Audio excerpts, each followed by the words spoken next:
What to bring, what to bring. Isn't that the question you end up asking yourself time and time again when preparing to launch another mission?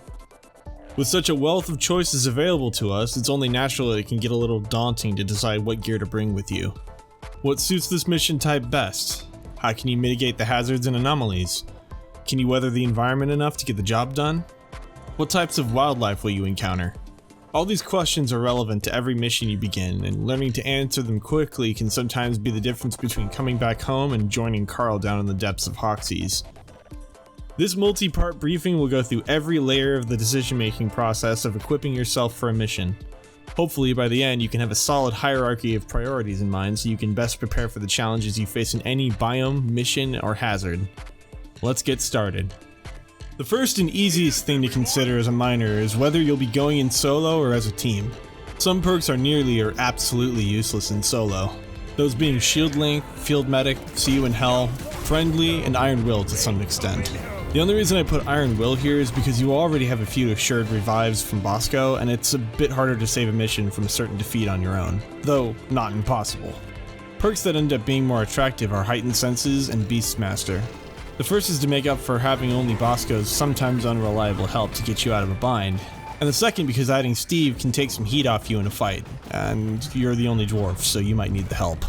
Plus, he keeps you company, and he's a very good boy. Yes, you are, Steve. Yes, you are. Anyway, don't forget about Bosco's mods. He's incredibly helpful when upgraded properly and can be a lifesaver when you're playing solo. Here's the setup I personally prefer for Bosco. I rarely change it, but there are also A, B, and C slots for him as well, so if you prefer a different setup, go ahead and set them.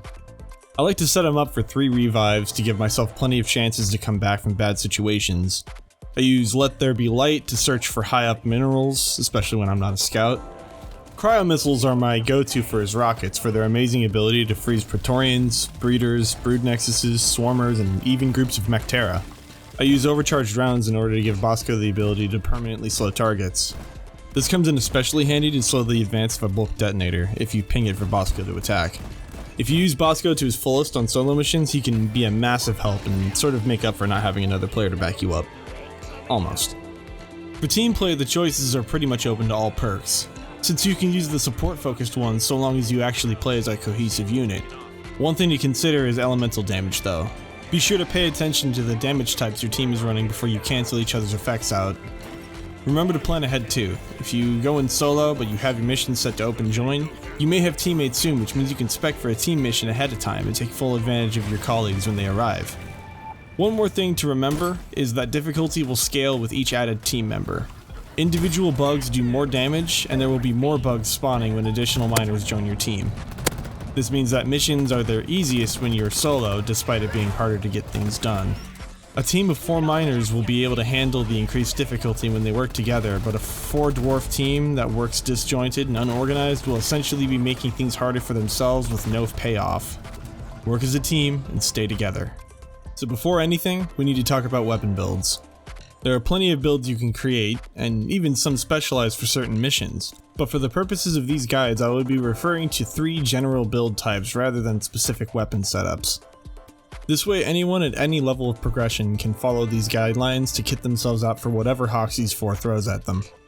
Find what works for you and tinker often with builds. Even if you're basing one off a guide you see, you can season it to taste as long as you make sure it can get the job done.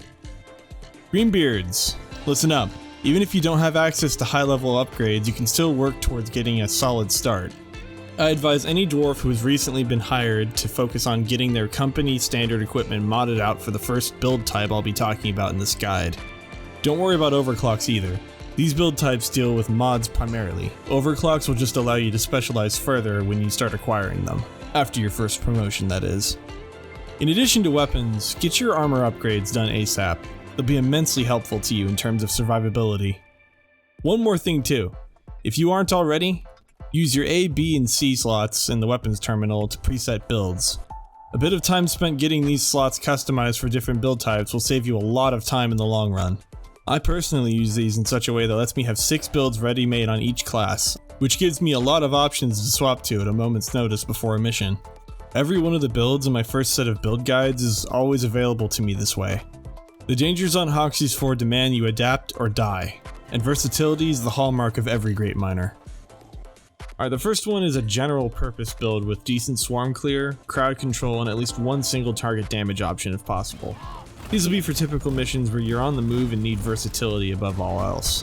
The mods on this build seek to strike a balance between ammo capacity and damage, increasing the damage dealt with as little ammo use as possible. The second is a crowd control focused build that centers around slowing or disabling enemies en masse, killing smaller ones more efficiently. This build will be used for objective-centered missions, or missions where standing your ground is necessary at some point. The mods here are set for anything that has a large area of effect, or applies status ailments that slow or stun. Ammo capacity should also be set high so you aren't worried about wasting shots when trying to apply crowd control effects. The final build is firepower focused. This will be primarily used for Dreadnought missions or to round out team compositions with lots of crowd control. Your mods here will be set to maximize damage, even to the point of lowered ammo capacity and little to no crowd control. You may also want to bring armor breaking mods if the weapon you're using has them, because they come in handy when fighting larger enemies. If you can assemble these three build types to the best of your ability, then you've already given yourself the tools to be ready to swap anytime you need when a new challenge appears. You'll thank yourself, it's a huge time saver. I'll be referring to these builds as balanced, crowd control, and firepower throughout these guides. Alright, before you ask, yeah, I sound stuffy. Well, because one of you didn't follow proper decontam procedures when you entered the upper floors of the rig last week, so I'm recording this over the comms channel this time. Not all of us have those amazing dwarven immune systems, alright? Anyways, that wraps up the prerequisites. This stuff was just a small part of the mission prep guidelines. Look forward to getting through biomes, mission types, and mutators in the future. I look forward to seeing you there, when I'm feeling better. If you want to check me out at twitch.tv/Seerven, I stream Deep Rock every week alongside a variety of other things. Oh, I also launched a Patreon for those of you who want to help out the channel. You'll have my eternal gratitude along with a few other perks. Until next time, rock and stone.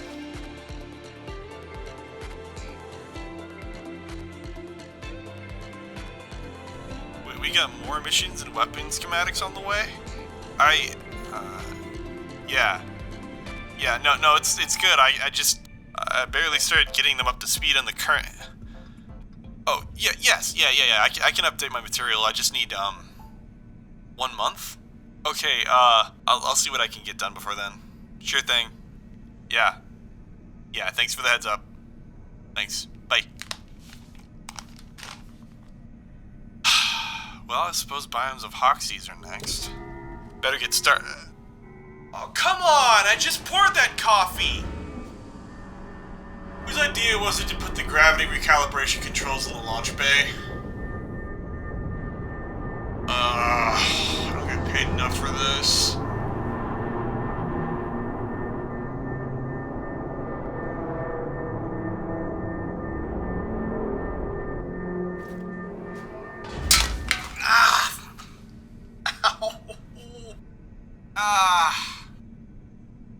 It's recalibrated. Yup, we're good.